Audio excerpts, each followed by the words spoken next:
That's the lipid nanoparticle accumulating in the ovaries. They cut it off before the study was done. Where else? Bone marrow, spleen, liver, all over the body. These lipids go everywhere in the body. Next, please. The lipid nanoparticles clearly state on their safety data sheets, these are not for human and not for veterinary use. These are for research purposes only, yet they went into 5 billion people around the world. Next, please. As Dr. Malone mentioned, this synthetic RNA persists out of Stanford. Dr. Rolking's study, at least 2 months later, the RNA was still present, the synthetic RNA. Next, please. Dr. Brogna out of Italy recently proved the synthetic spike protein, at least 6 months later, was still circulating in human beings. Next, please.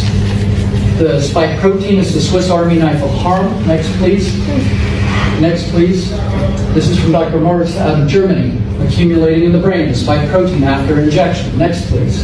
From Dr. Burkhardt, the late great Dr. Burkhardt. This is in the brain tissue. Anybody hear of brain fog? This is the spike protein where it does not belong, crossing the blood-brain barrier after vaccination. Next, please.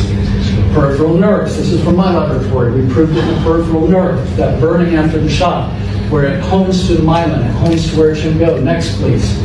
Organ damage, and I don't mean the church organ. Next, please. It accumulates in the liver. Absolutely. Causes damage within hours. Next, please. More. Hepatitis in the liver after these injections. Next, please. Autoimmune disease is rampant in studies around the world. Next, please. We knew in 2005 with SARS-CoV-1, if we used that whole spike protein, we would induce harmful immune inflammatory responses. This has been known in science for decades. Next, please.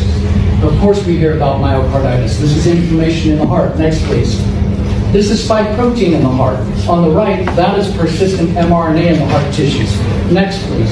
Dr. Nakahara out of Japan recently proved that 6 months later, every patient in that study that had the vaccine versus the unvaccinated still had abnormal findings on PET scan, abnormal uptake in the heart tissue 6 months after the previous injection. Next, please.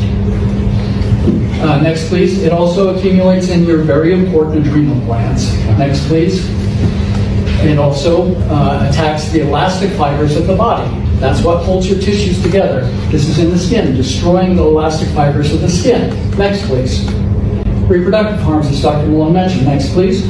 This is spike protein in the placenta, where it does not belong, after vaccination. Next, please. This is spike protein, all those brown dots in the uterine lining. Next, please. This is spike protein in the testes. Studies out of Israel show decreased sperm counts, decreased sperm motility. These are all things everybody should have known before one shot went into one human. That would have been informed consent.